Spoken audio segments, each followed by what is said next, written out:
Well, good evening, everyone, and welcome to tonight's event in the Climate Crisis Dialogue Series, sponsored here by the Vancouver Unitarians and the Multi-Faith Action Society of British Columbia. My name is John Boyle, and I'm a member of the Board of Trustees here at the Vancouver Unitarians, as well as this evening, one of your moderators. We acknowledge that our campus here at the corner of 49th and Oak in Vancouver is located on the unceded traditional territory of the Musqueam people. We deeply appreciate the wisdom that guided Indigenous stewardship of these lands for millennia before settlement by others, and recognize the damage done to both them and their lands by that settlement. We are actively committed to working with Indigenous peoples as allies in finding a better way forward to a just and sustainable future for all of us. Now, every day, and especially this past year or so in British Columbia, we're reminded that we're in a climate crisis. The compelling evidence of the heat dome, wildfires, and floods is hard to ignore, isn't it? More generally, we're inundated with information about the climate crisis, the daily news, scientific reports, articles, opinions, policies, programs. What's less apparent, really, is information and discussion about how people like you and I cope with the crisis, both psychologically and emotionally. How do we take care of our mental health and our mental well-being as we contend with this existential crisis? So we conceived of this dialogue series, Mobilizing Faith and Spirit for the Climate Crisis, to explore how faith and spiritual values can help us not only cope, but to be resilient and to engage positively with climate issues and move forward to a sustainable future.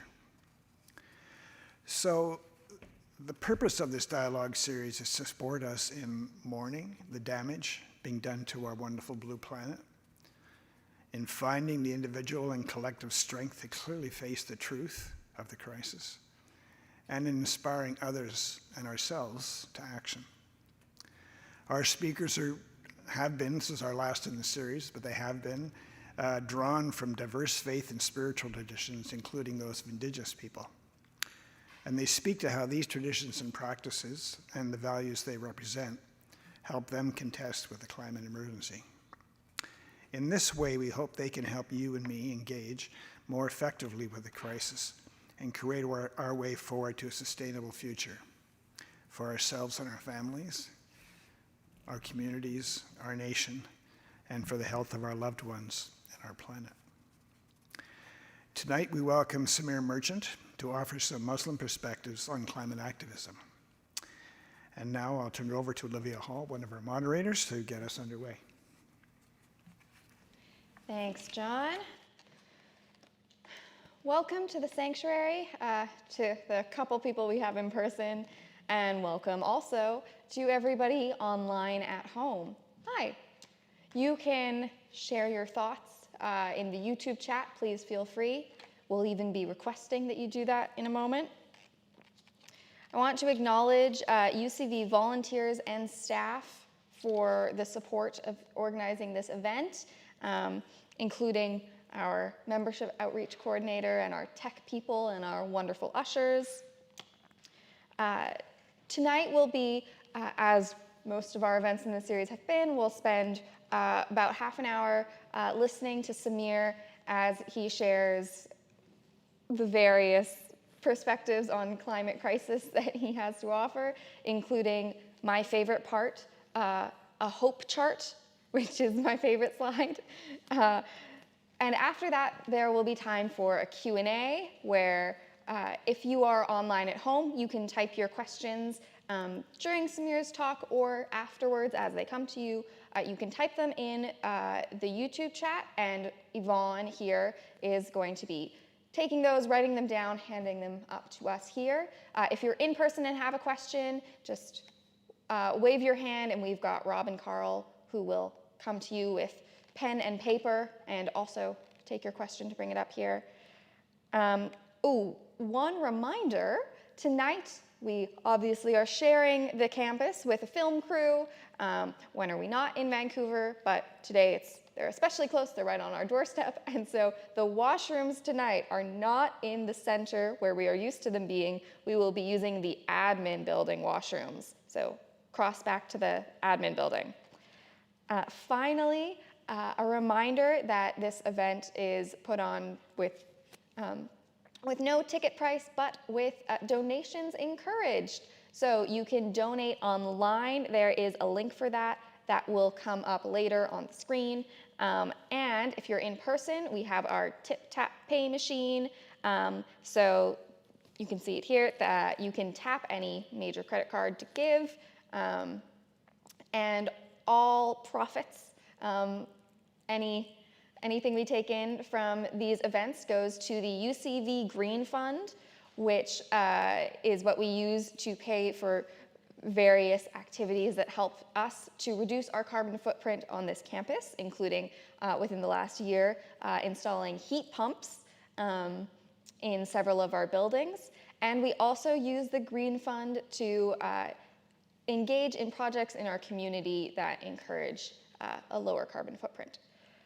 So without further ado, I want to introduce Samir, our speaker today. Samir is of the Ismaili Muslim tradition and originally from India. I learned mere moments ago that you didn't move to the States until you were 17. And Samir has been living in Canada for the last few years. At one point, you referred to yourself as a Trump refugee. Yes. Mm-hmm. And so him and his family have been living here, where they're very involved in the interfaith community in Vancouver. And Samir worked as a software engineer at several big tech companies for about 2 decades before, a little over a year ago, he quit to focus entirely on climate change and how we could address the issues of climate denial and perhaps even more importantly, climate inaction. And his journey over the past year makes up a lot of what he'll share with us today. So, Samir, take it away. Thank you. You'll be happy to hear that your favorite slide is pretty close to the beginning.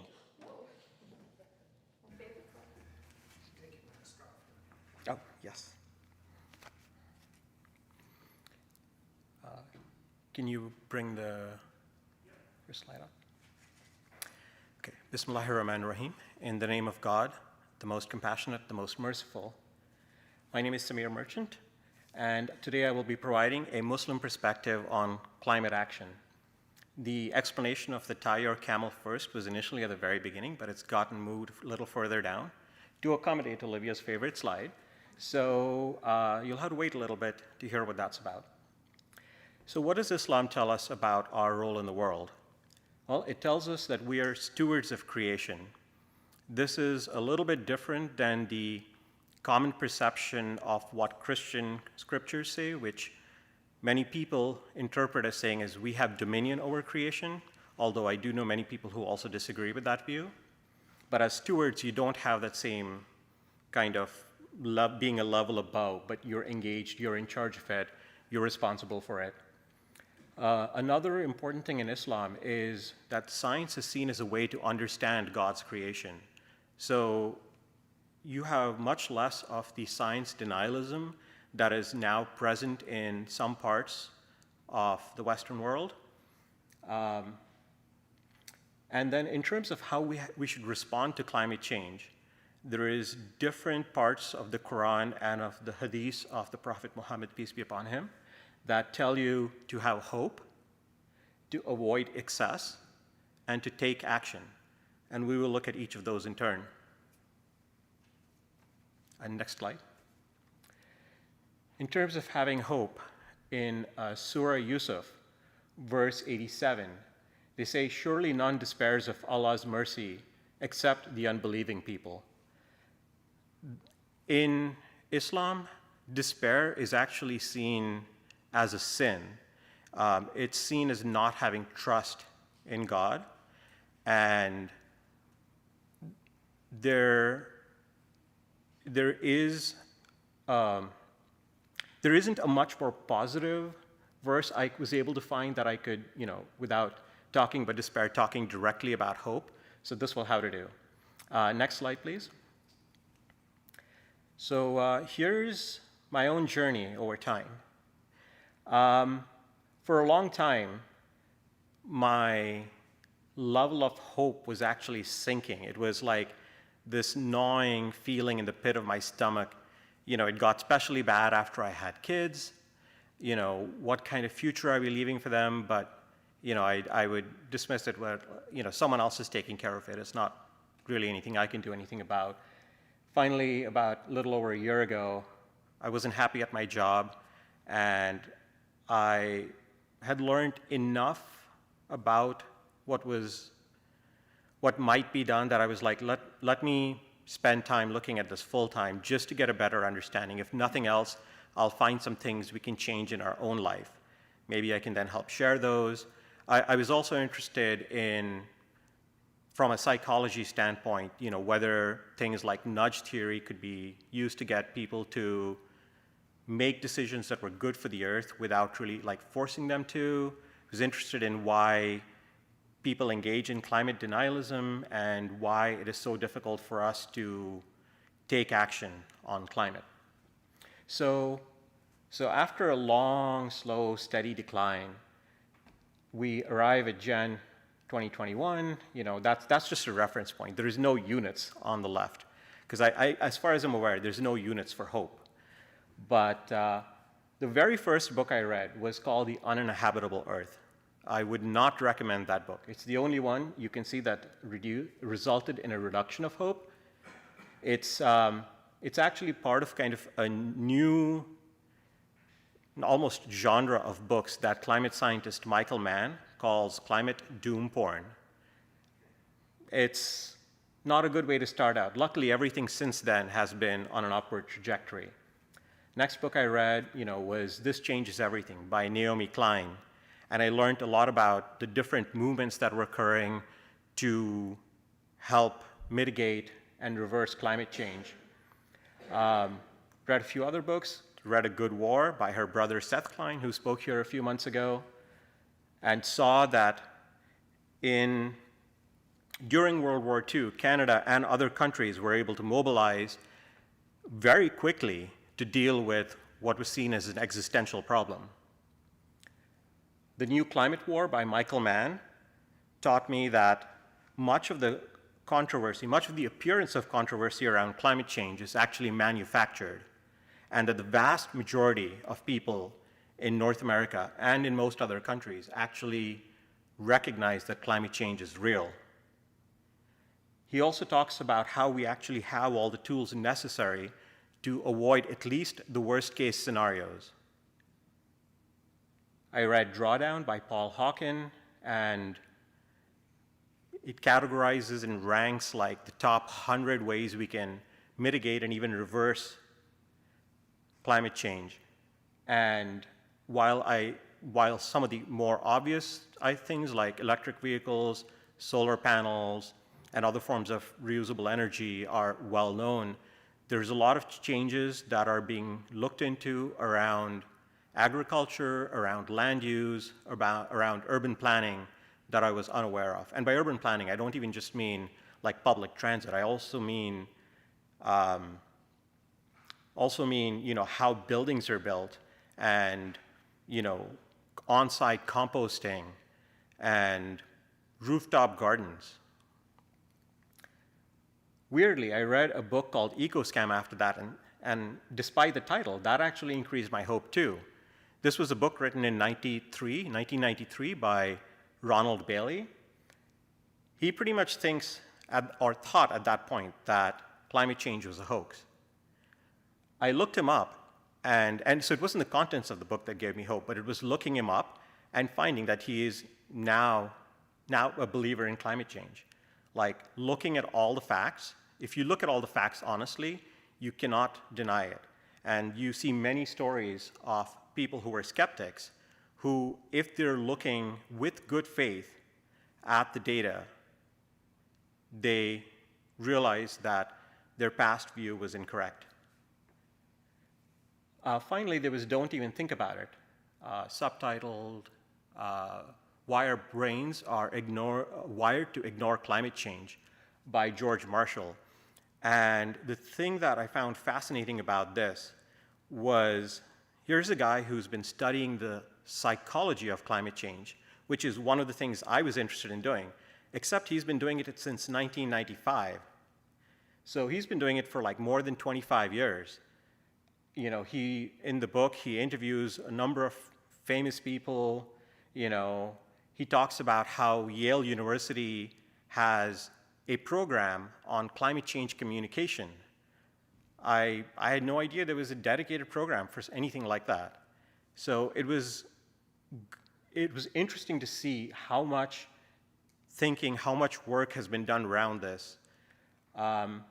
The only point in Don't Even Think About It that was a bit of a downer is when he talks to Daniel Kahneman, who is one of the founders of behavioral economics. And unfortunately, Daniel Kahneman doesn't have much hope for humans. He thinks climate change is like a perfect storm of things that mess with us. But like, otherwise, largely, it was a positive read. So why has my hope been going up? Most of the time, people who start learning about the climate crisis start falling into despair. Well, certainly my religion has a part to play in that. But I think another big part of what made difference was reading books. Most people get their news about climate change from websites, from newspapers, articles.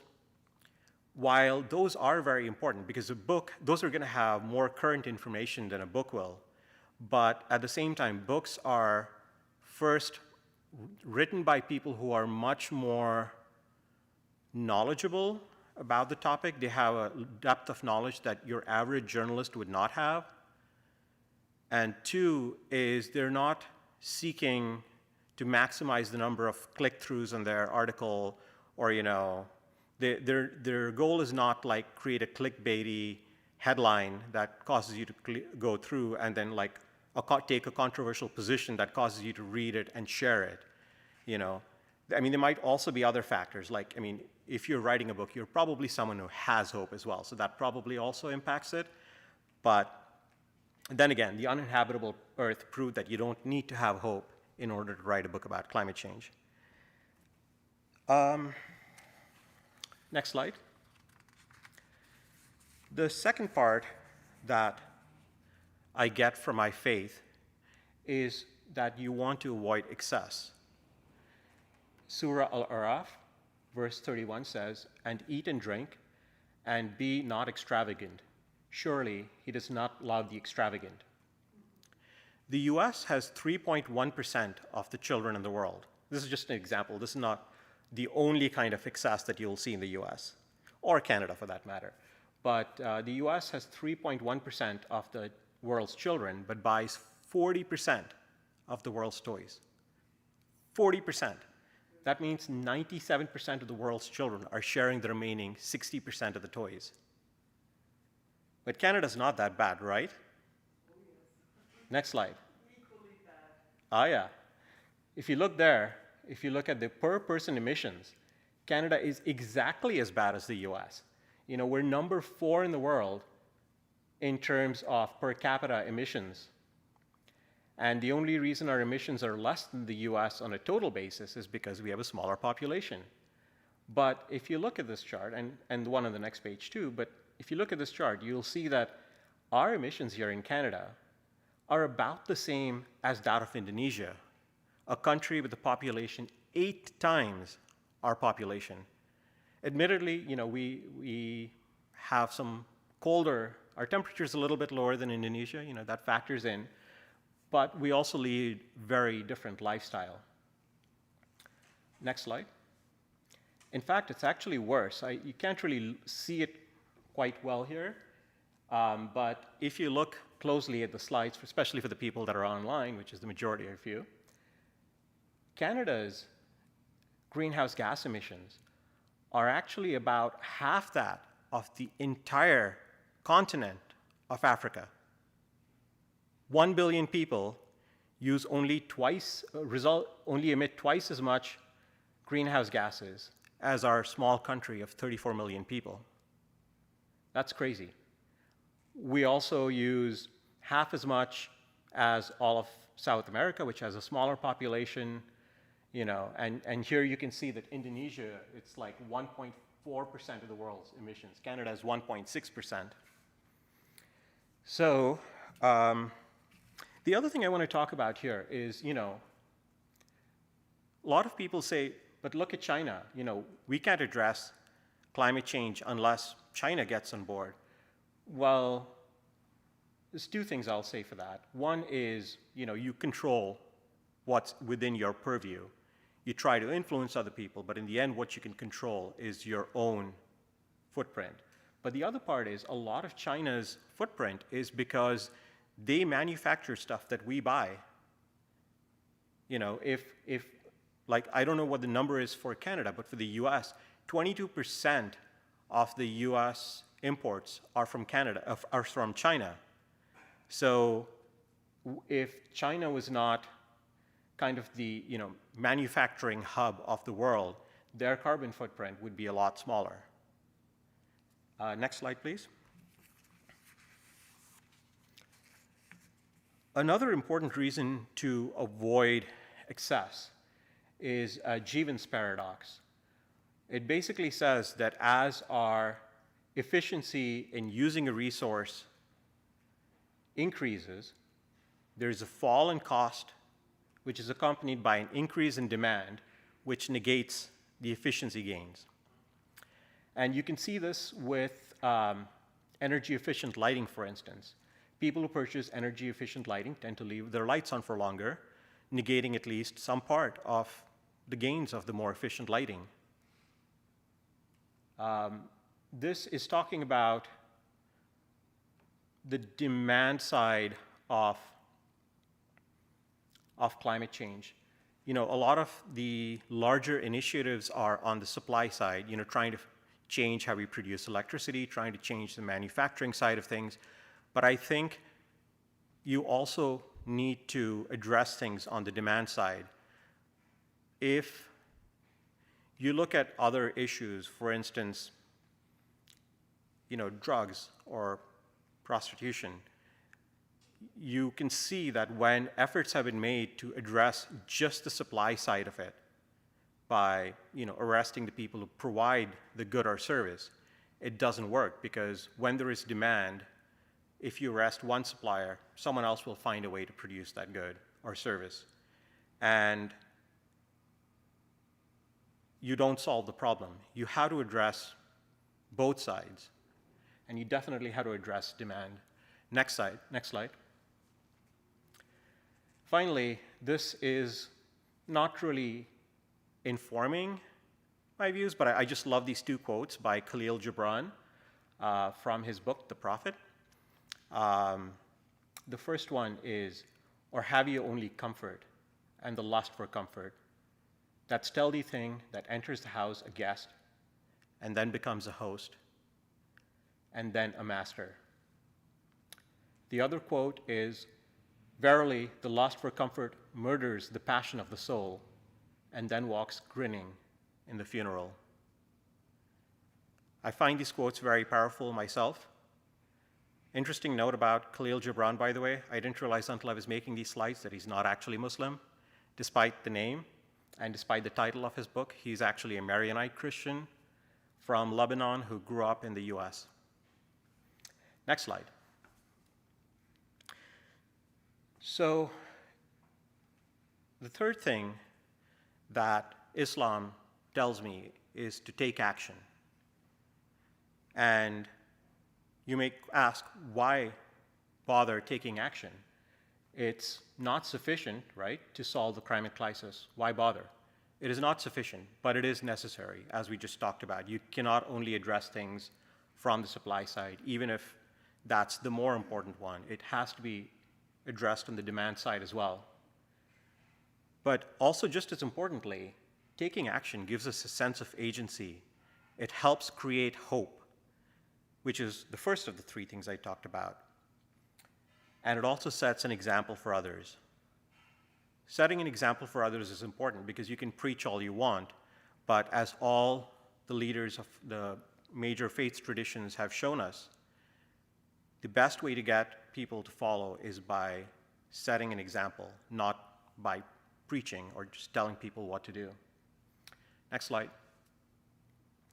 So here is finally the explanation for the title of the talk, Tie Your Camel. A Bedouin man once asked the Prophet Muhammad, peace be upon him, "O Messenger of God, shall I tie my camel and rely on God? Or should I leave her loose and rely on God?"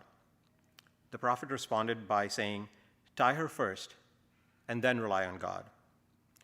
You can think of this as a less cynical version of the proverb, God helps those who help themselves.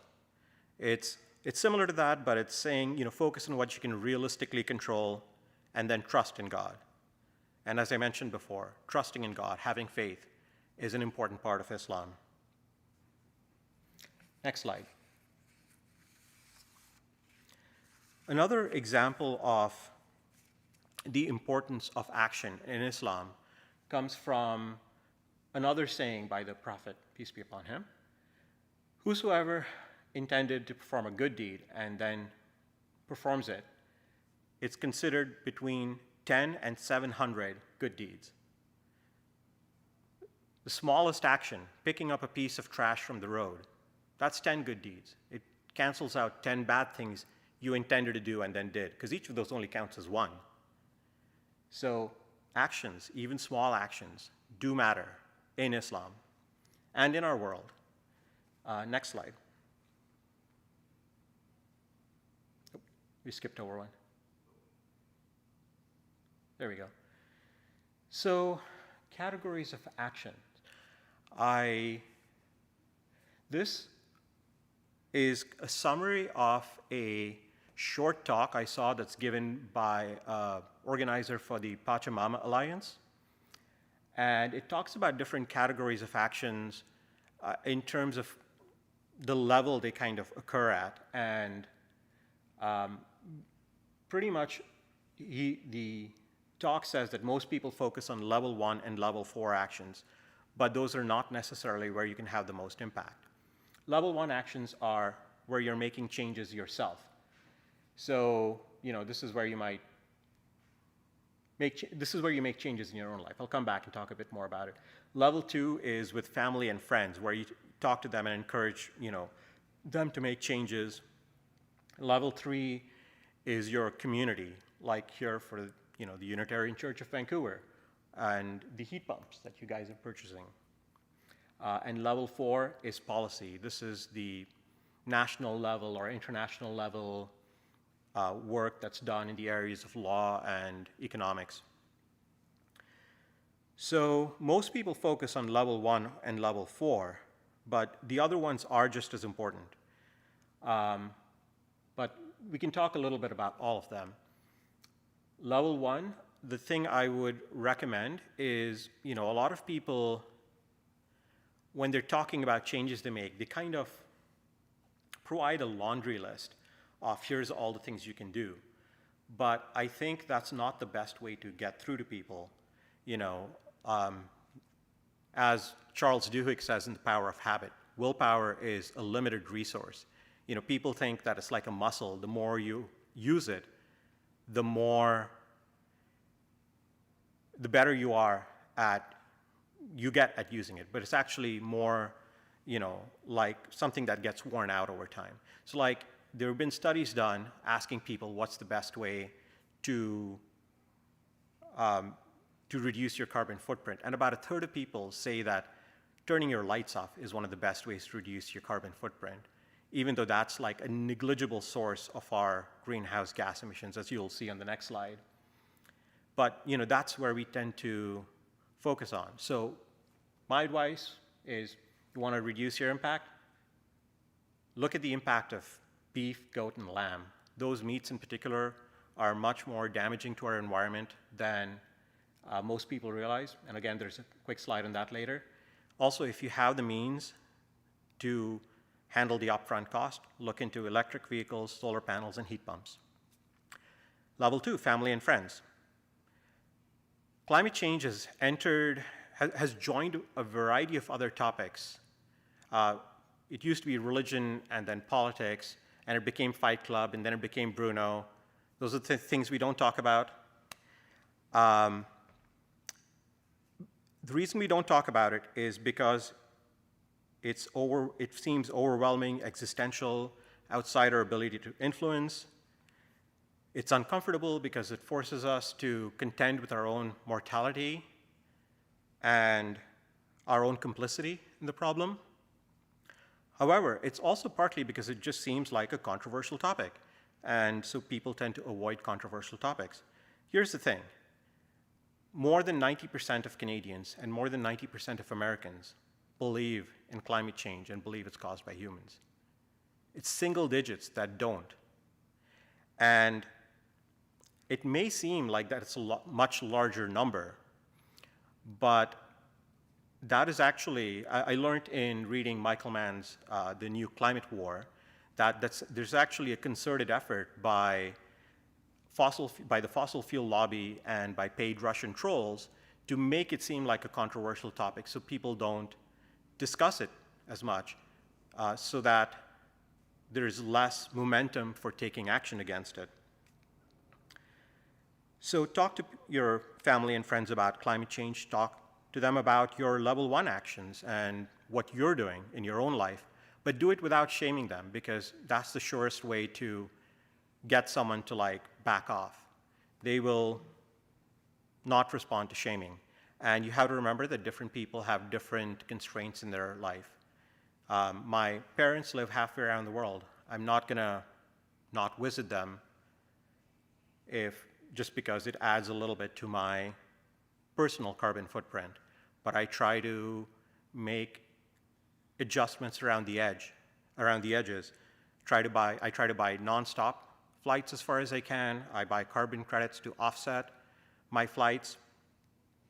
So again, different people have different means, and it is actually harmful for us to expect purity of other people and say that you cannot have a voice in this debate unless you are doing every single possible thing to minimize your own carbon footprint.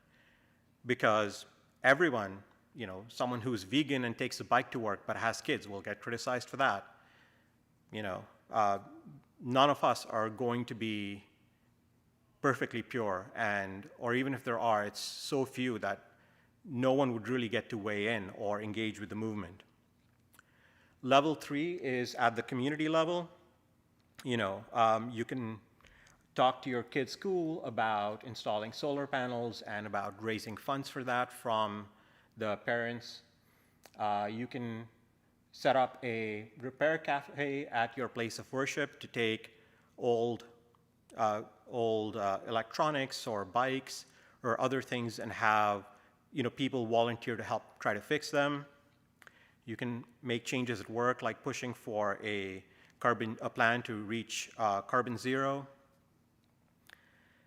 And this is, in that talk by the Pachamama Alliance, they actually say that this is one of the most effective ways to actually make change, because this is the highest level impact changes you can make within a context where you can yourself have an impact. Just to clarify, the community, the level 3, is the highest level at which you yourself where you're either known, for instance, at your workplace or your kid's school, or the highest level at which you can get a meeting with key decision makers, perhaps with a little bit of effort. Level 4, policy, all the obvious things: vote, write letters to your MPs, attend climate rallies. And the last one I will say is actually more impactful than you might think. The 2019 global climate strike in Vancouver drew about 100,000 people. That's just under 3.5% of the population of Metro Vancouver.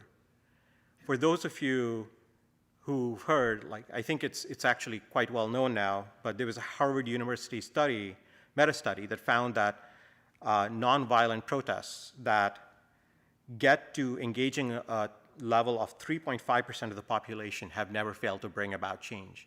And we're almost there, at least in Vancouver and British Columbia. Next slide, please. So here's what I was saying about, figuring out where to focus your energies when it comes to cutting your own carbon footprint. Yes, there's all kinds of carbon calculators online. I think there's more people that have written a carbon calculator than people that have used one. But where are the biggest places you can have an impact? Motor vehicle fuel is the largest one.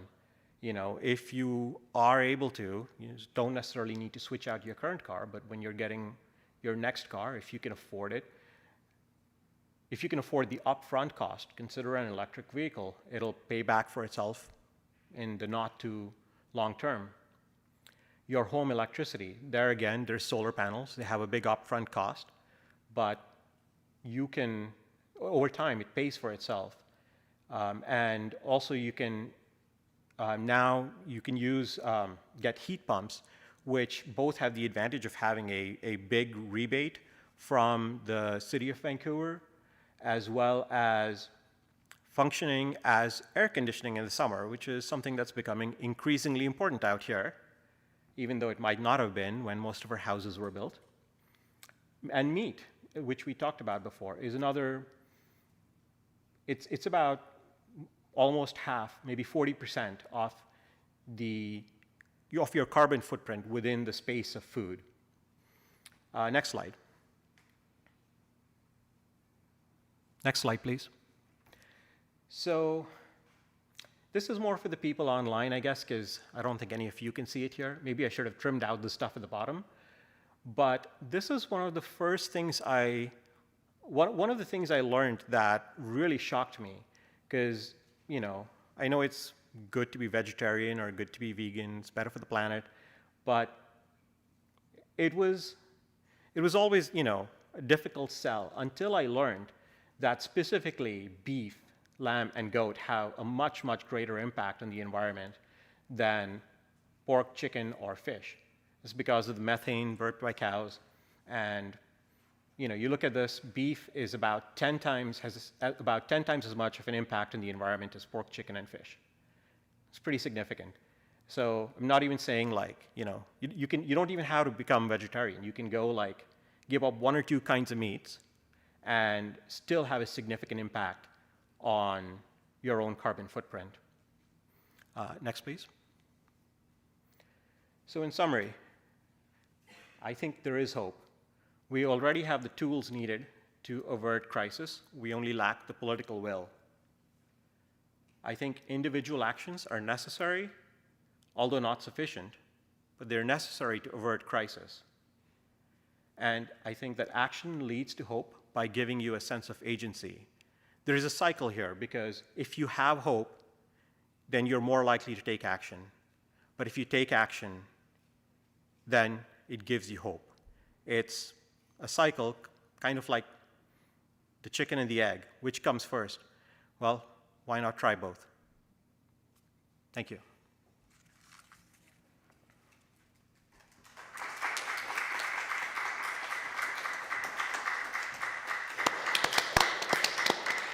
All right. Just grab a glass of water. So I'll remind everyone that they can be waving if they have questions, that also to put your questions in the chat for Yvonne. Oh, good. Oh, coming already. I might start off with a question that I had, that you talked at the beginning about, well, at the beginning of your talk and also at the beginning of your year of climate research, about sort of editing the information you took in to rely more on books than on clickbait articles. And I'm wondering why and how you first did that. It wasn't so much a conscious choice to focus on books. I just figured that's how I was going to really kind of get into the meat of it, because articles will often tell you, will give you a piece of information, without the context around it, without the full context, or, they will give you a piece of news of something that's happened, but you won't learn kind of the underlying story or the physics behind it, for instance. Yeah, great. I'll get to the question, but you you touched on three aspects of Islam that encourages it in this field. One is the notion of avoiding despair as a sin, I think you call it, avoiding excess, and taking action. And the question here from someone here is, please touch on the importance of charity or helping one another, like operating as a team, as a community. And how does Islam particularly encourage that, or does it? It does. There is a lot of that in Islam. Islam has 5 pillars, which are, belief in one God, prayer, the pilgrimage to Mecca, but then the other 2 are fasting and charity. And both of these are mandatory things, and they're both in part or entirely relating to helping other people. So fasting helps us develop empathy towards other people who have less than us by learning what it's like to be in their shoes. And zakat requires giving away a certain percentage of your assets to charity every year, and that's mandatory. So there is a strong focus on helping others instead of just focusing on yourself. Even the part about avoiding excess.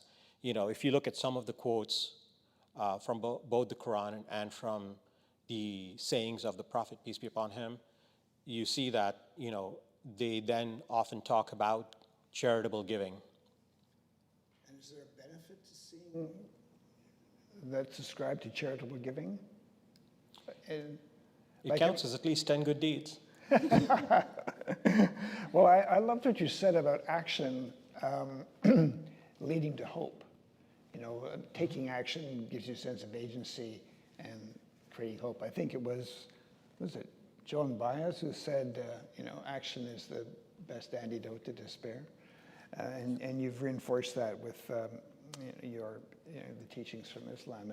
And maybe it's the same way about charity, about giving and sharing. Yes, indeed. Encourage that? It's very encouraged. There is a saying that you might have heard that it sometimes gets attributed to Muslim sources, although I think it's originally from a Christian source, which is that it's harder for a rich man to get into paradise than for a camel to pass through the eye of a needle. And that is definitely, the view that is propagated in Islamic teachings, even if that particular example is not, from them. I also had a question about the despair aspect.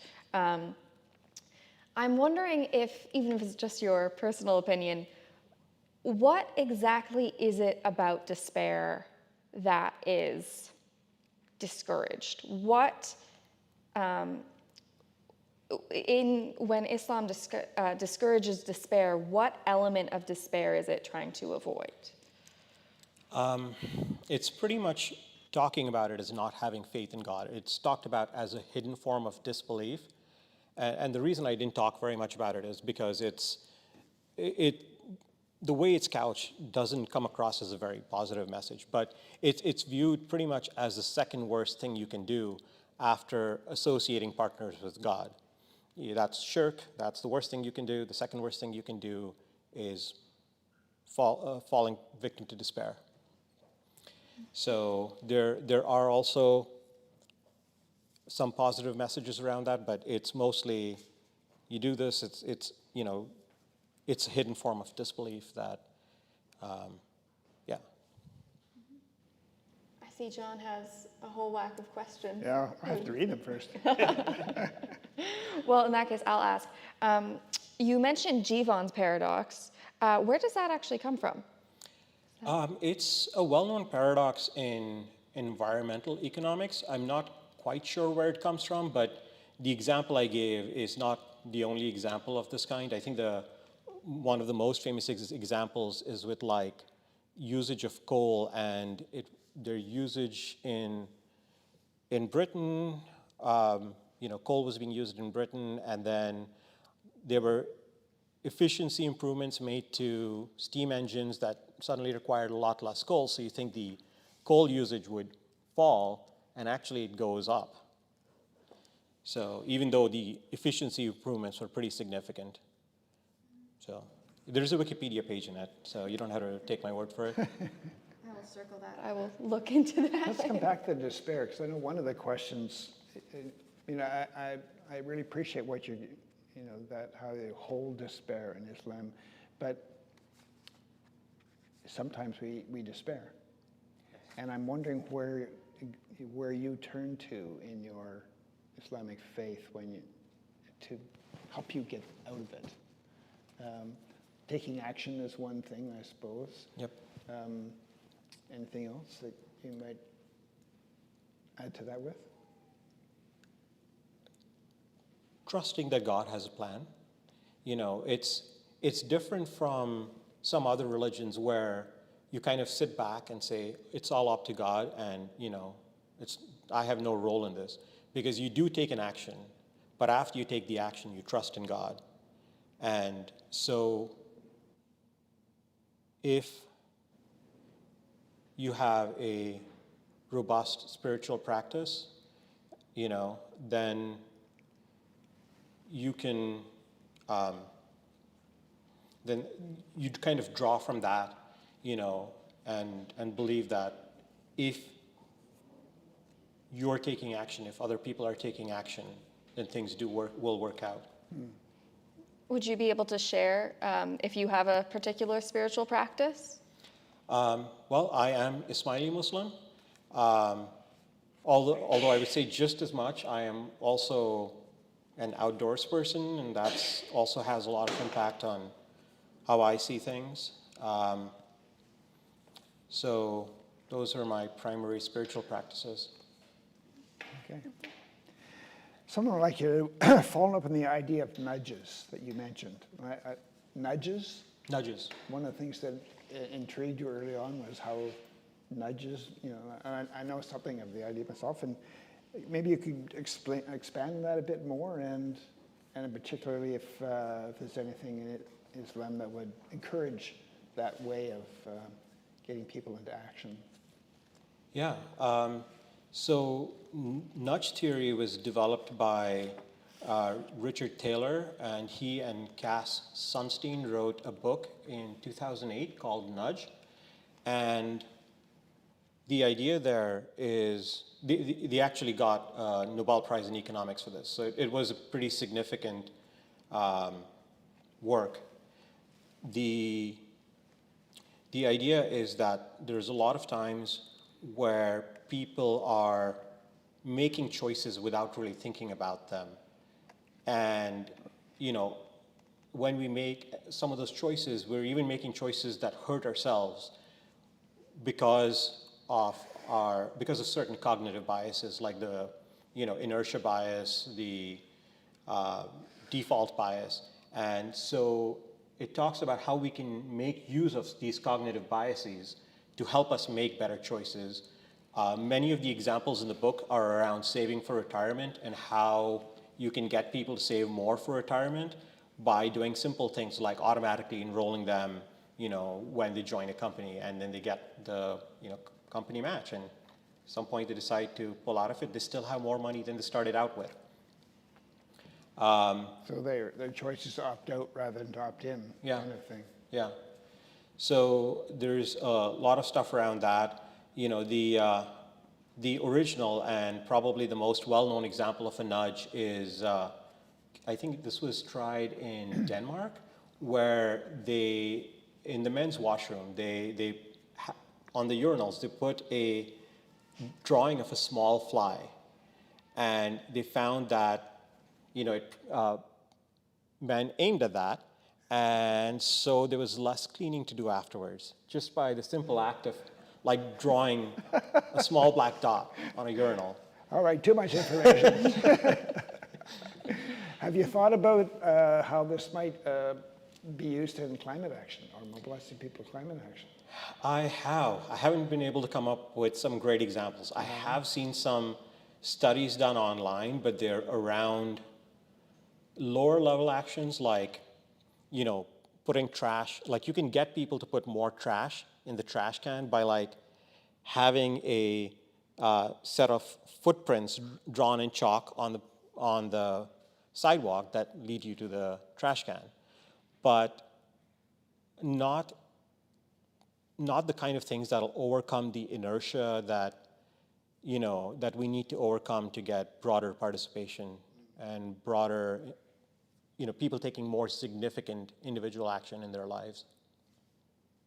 There's huge overlap in, huge overlap between religious and spiritual backgrounds for communities and individuals, and these psychology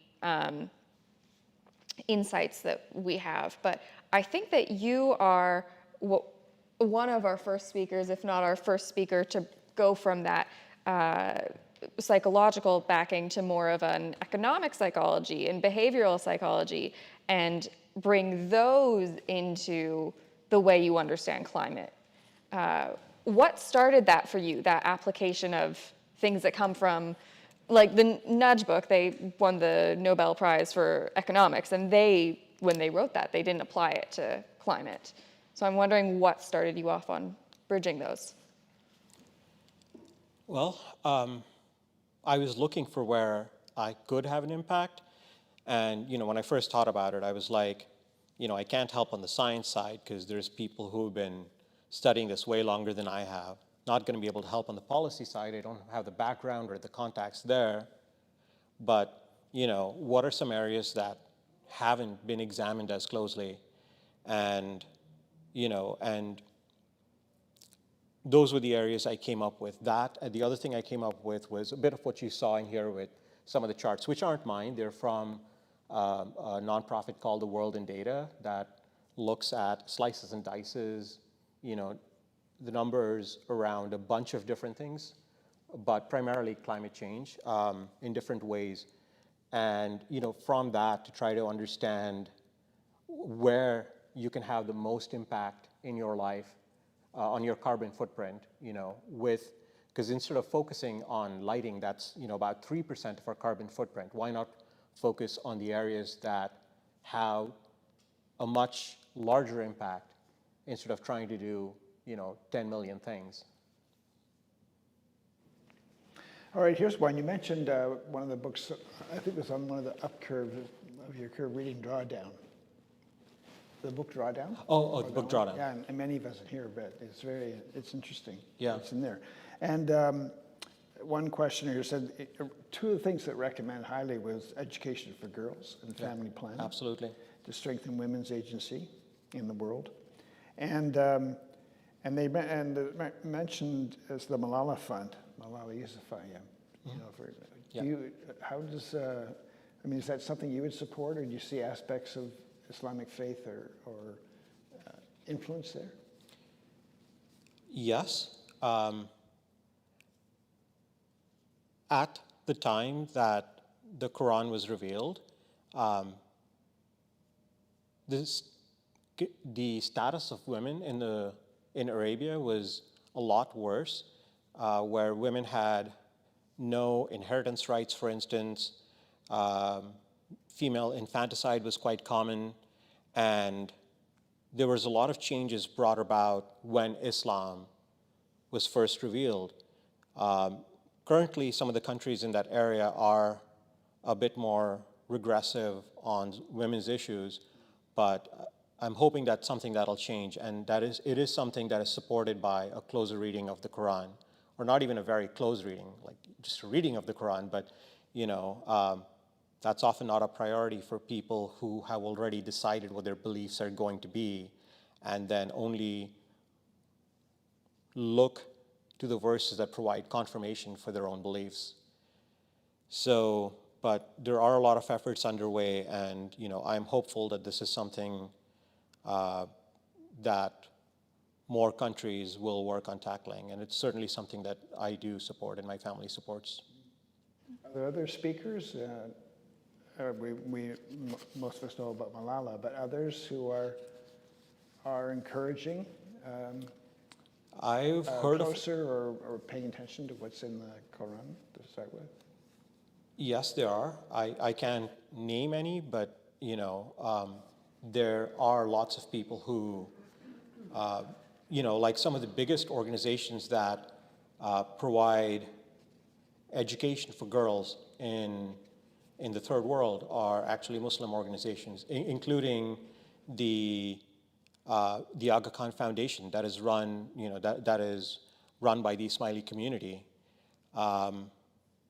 And education for girls is considered one of the biggest ways to lift families out of poverty, as well as provide, more equitable status for women in society.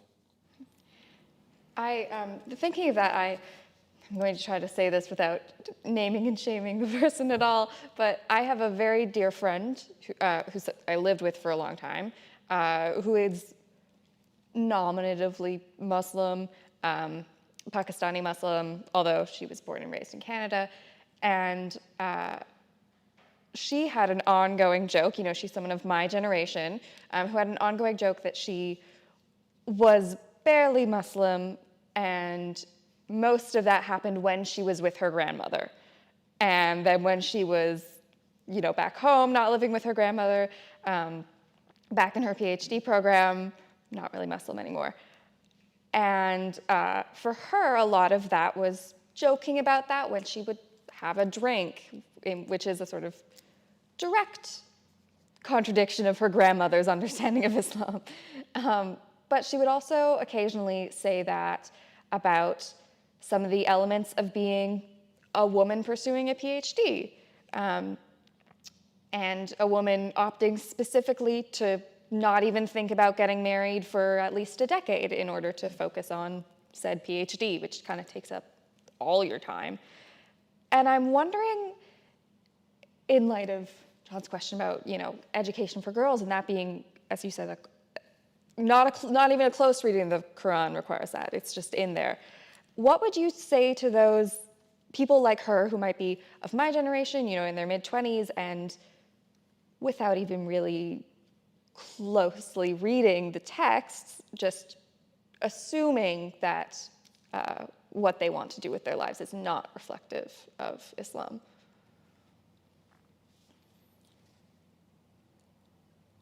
I mean, if you do know the background of both, the faith and the founder of the faith, you see plenty of examples of women having leading roles and of not kind of taking a back seat. So when the Prophet Muhammad, peace be upon him, got married, his first wife was much older than him. He was 23, she was 40. She sent the proposal to him. And she was the first person to convert to Islam after the first revelation came down to him.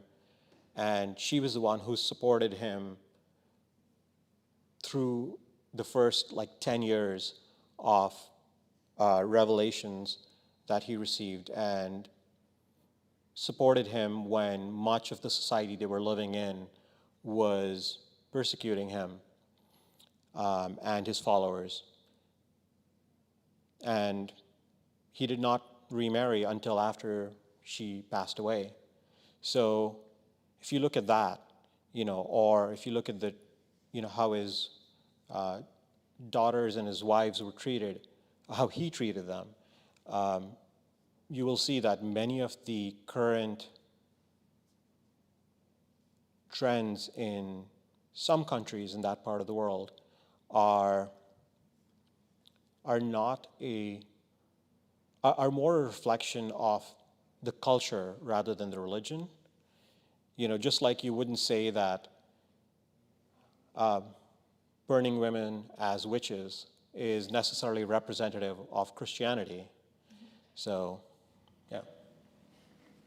And if I remember correctly, that first wife of the Prophet, she had a significant degree of financial and economic independence as well. Yes, she was financially quite well off. He was actually her employee at the beginning, And, I didn't know that was a workplace romance.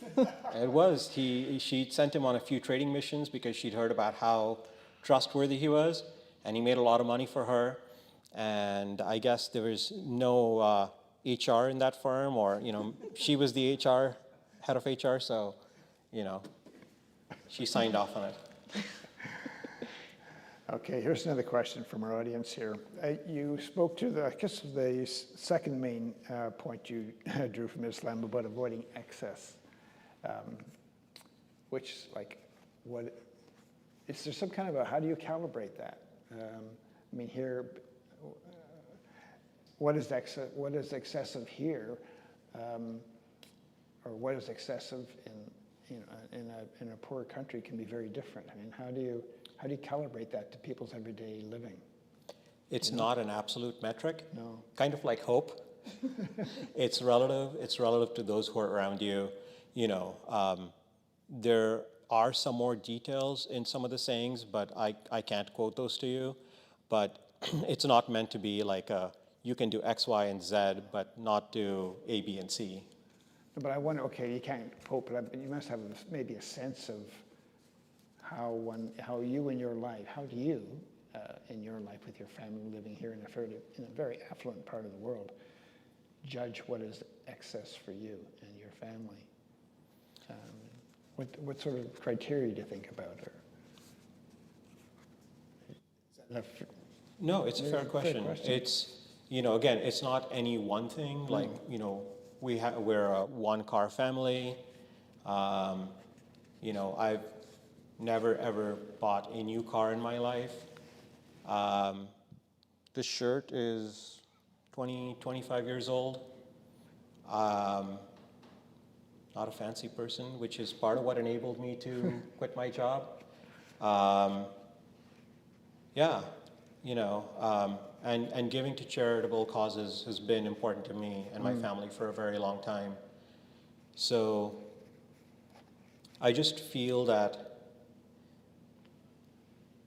there is something wrong with buying more and more stuff when there is people in other places who can't afford food. And while that is more theoretical for some people who live in Vancouver, I was born in India, and even though I grew up in Dubai,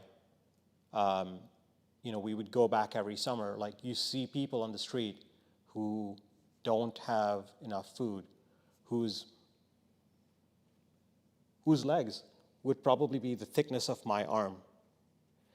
So it stops, when you see that with your own eyes, it's no longer theoretical, and that has a big impact on how I choose to spend money. And does the fasting at Ramadan, does that play in here? Is that a way to avoid excess, or is there a net excess in Ramadan? Because you're fasting during the day and then, sunset. Yes. I don't know. I'm just asking. Not for me, but definitely for a lot of people. There is a whole subset of people in some of the predominantly Muslim countries who, during Ramadan, they will sleep during the day, wake up in the evening, eat and party all evening, and then go back to sleep during the day. That's not what Ramadan is supposed to be about, but it is how it gets practiced by some people, and it has its own things, right? Like there is the development of community and camaraderie, and that kind of, the people who do that are focusing more on that part. Unlike the giving to charity, the zakat, fasting is more multi-purpose. It's about understanding what people who have less go through, but it's also about that shared experience. It's also about having a time to focus, to withdraw a bit from your worldly duties and focus more on your spiritual life. One of my favorite things is it kind of acts as a reset for all the bad habits I pick up during the year, primarily coffee. When I'm getting to the point where I'm starting to have 3 cups a day, then Ramadan hits and I'm back to 0, and then I slowly build up again. So, yeah.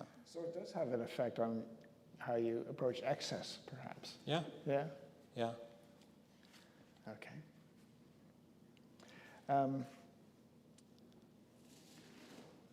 So I'm not sure, I'll just read directly the question. How does your faith respond to the current situation on climate change and an authoritarian or authoritative violent approach to grassroots protests around the world?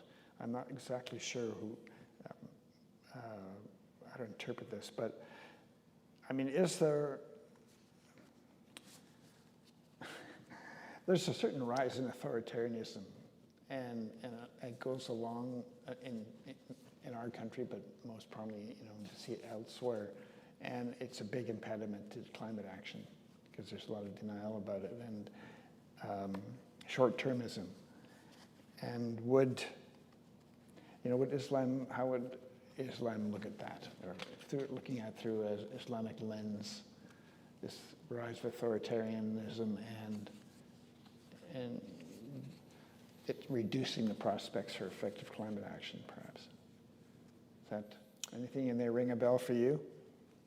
I don't think so. I don't know that I have the right background to be able to respond to that in a useful way. All right, that's fair. I do have another question based on, you said that, going back to my favorite slide, the hope chart, you mentioned that you were slowly going downwards for a long time and that it accelerated once you had children. Yeah. Which I think many people say that you can think about the future in a kind of abstract way until you have kids, and then for parents it can be very concrete. Yeah. When you think about not your fears about what you pass on to your kids, but your hopes, what is the ideal world that comes about for them? Well, as I mentioned, we are a very outdoorsy family. Most of the time when the weather is good, we're out hiking at least one day of the weekend. And I want that to be something they can continue to do when they grow up. I don't want a world where they can't have the same experiences I did and that I now have with them, 20 or 40 years down the line. Have you had moments ever where you've had to explain to them why they can't have something? I remember leading a children's group from this congregation on a walk that had to be canceled because the smoke count was far too high to drag a bunch of kids outside in. And that was a hard conversation. Yeah, they're on the younger side, so we haven't had quite as many of those conversations, but we have had some. It's impossible with the wildfires and the heat dome to not talk about climate at all with younger kids.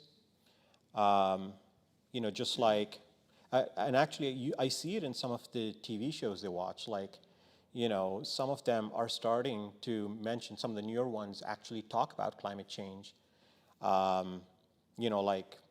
I think Octonauts Above and Beyond. If any of you watch that or have young kids, take a look at that. Maybe show them that, and it talks about climate change and the impact that has for different wildlife species. So I like that they get that exposure to it in not a super threatening way from a show they enjoy watching. Yeah. So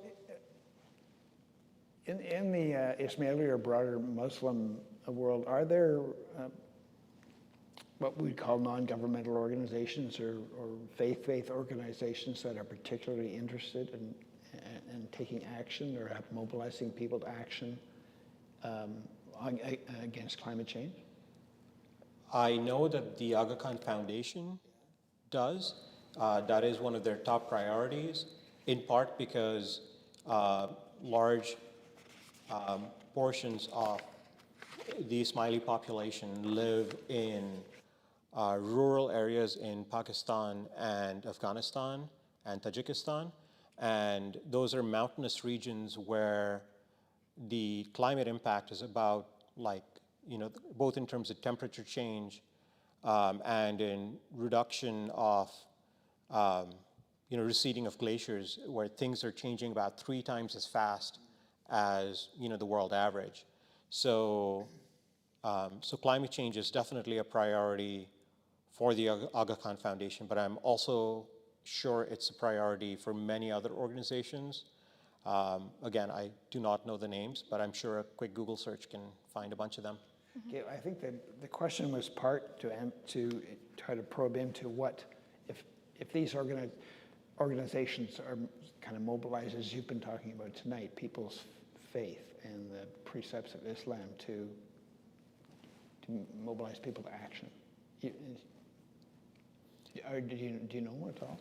I do not know. No. I'm sure Yeah. there are many, but Yeah. I'm not aware of. Because the facts of it, can be scary enough to think, oh my God, I better do something.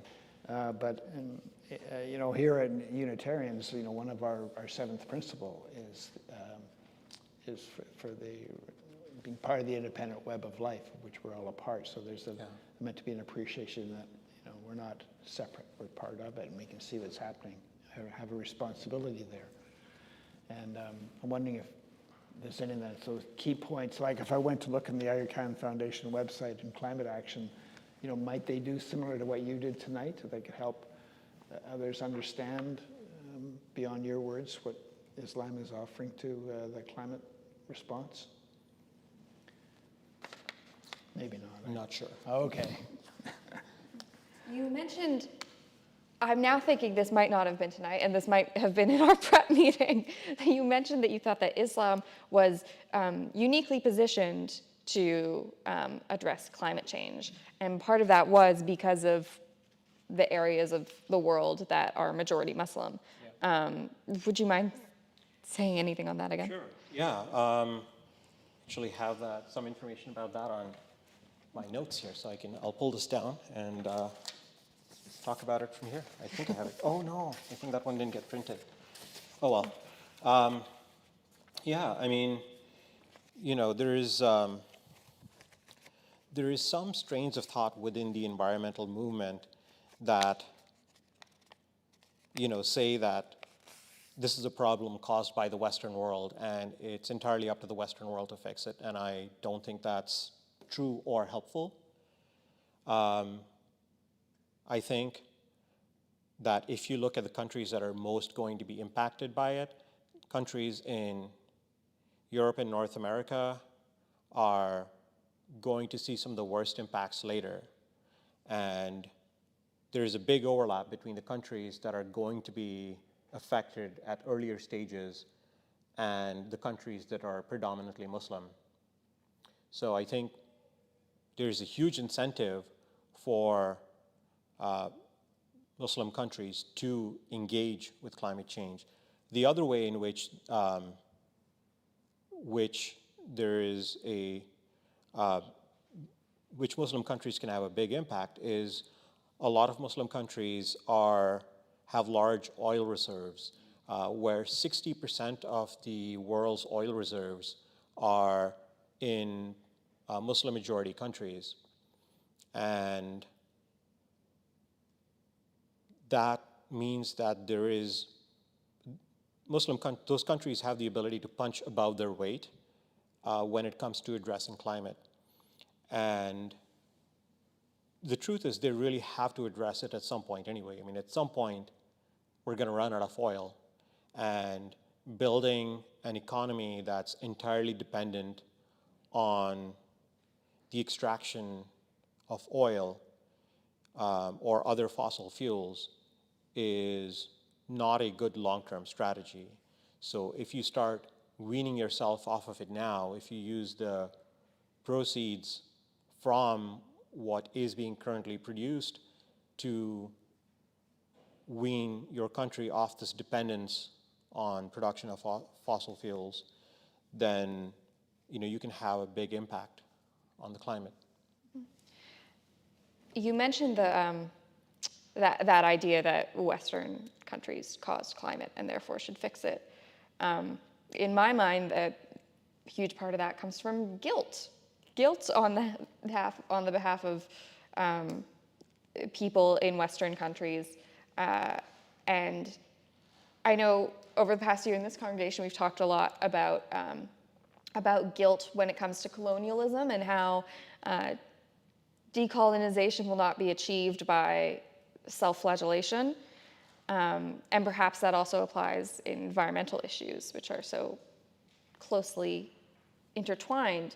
But I'm wondering, how do you think, in what way could Western nations and the people who live in them engage with the global South and East and Muslim majority countries in a way that is not patronizing, is not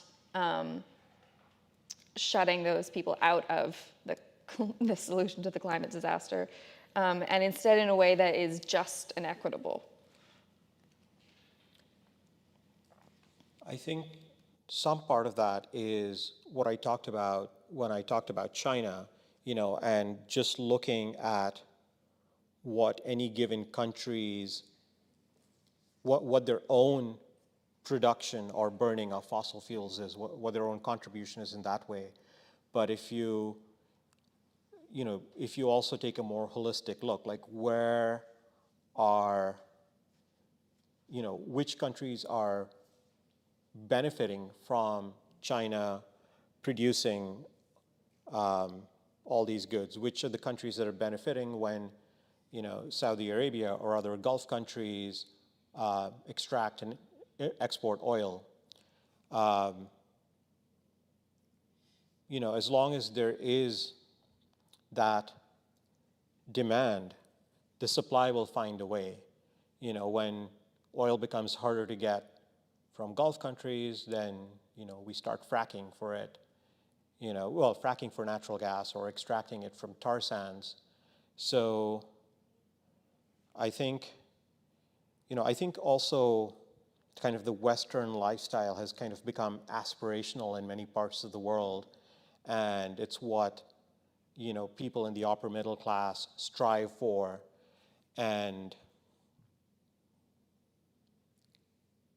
I think that's harmful, but I don't know at this point if it will be changed drastically, by people modeling that in Western countries. And so how else can Western countries help? I mean, there is, mitigation of climate risks is one of the big ways, I think, because, again, the historical burning of fossil fuels, if you look at that chart, and that chart is also available from Our World in Data, it's a very different view. Canada looks really bad on that chart. Yep. Not that we look great on the other ones. No. But you have the, case where one party has taken an action and has benefited from it, and another party is going to suffer the consequences. And I think, contributing to helping those countries mitigate the climate impacts and also develop, energy infrastructure that uses clean energy is quite important too. Like right now in that chart, you look at Africa and their footprint is minimal, but Africa also has one of the fastest growing populations in the world. And that in itself doesn't make a huge difference because, the usage per person is very low. But as the standard of living rises there, those impacts will become much greater. And many of those countries are still at a state where an investment now can have a big impact down the road. approaching 8:30. We are. Maybe we should start to wrap up. And yeah, Samir, thank you. I especially appreciated you periodically in your talk, and as we discussed, returning to the basic precepts of Islam and how they relate to dealing with despair. We touched on avoiding excess, taking action, and especially the roles of charity and fasting in understanding our place in the world and in relationship to others. Yeah, so thank you. And Thank you for having me. yeah, you're welcome. And this is our last session in this series, and so it's been a good way to wrap it up. Yeah. So thanks. Yeah, thank you so much. Thank you. Yeah, I think my takeaway is also about the despair idea, that that idea of despair as a lack of faith is very interesting, and also the idea that returning to the actual texts of the Prophet and texts of the Quran, which may be true in Christianity as well, and I'm just not really a Bible scholar, but that there is material there that speaks directly to our experiences of the climate crisis and of hopelessness. So thank you so much for being here. Thank you to everyone who watched online. Hi. And to those who braved the film set to come in today. Also, if you have any thoughts on the evening, the email to share those at, I think, might be on a slide coming up, but I was right, it was on a slide coming up. You can share your feedback. You can also, of course, visit the TipTap Pay machine, or I think there may also be a donation link, but I'm not sure. But you can always donate on our website, vancouverunitarians.ca. Finally, thank you very much. This is the last event in our series. For this year. There may be more events next year. In particular, there may be a celebratory event at some point over the summer with our own Rev Laura. And thank you so much, Samir. Thank you so much to everyone for joining us. Thank you.